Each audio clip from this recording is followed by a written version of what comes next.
All right, today we're gonna bring a cushion for you that have a jacuzzi or bathtub.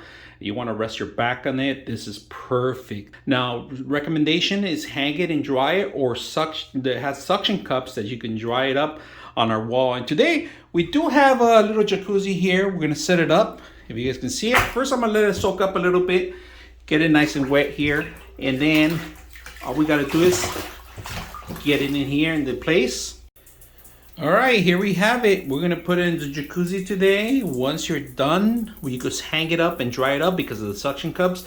I like that it has the suction cups in the back. It's very, very easy to set up. I like that it has a memory foam built in. It's flexible. If you guys can see, easy to dry up because it's half of it's nylon. If you guys see the suction cup, it has a hanger in the corner. You guys can see the hanger in the corner here. You can hang it, or you can suck it against. You can put it against the actual tiles if you have tiles. But the best thing about it is you just set it up in there, or you can wash it too on cold water. Read the instructions, slap it around in the edge, and here you have your jacuzzi. You can start taking a bath, relaxing, turn on your candle lights, and let the day go by. So I hope you guys enjoy the video.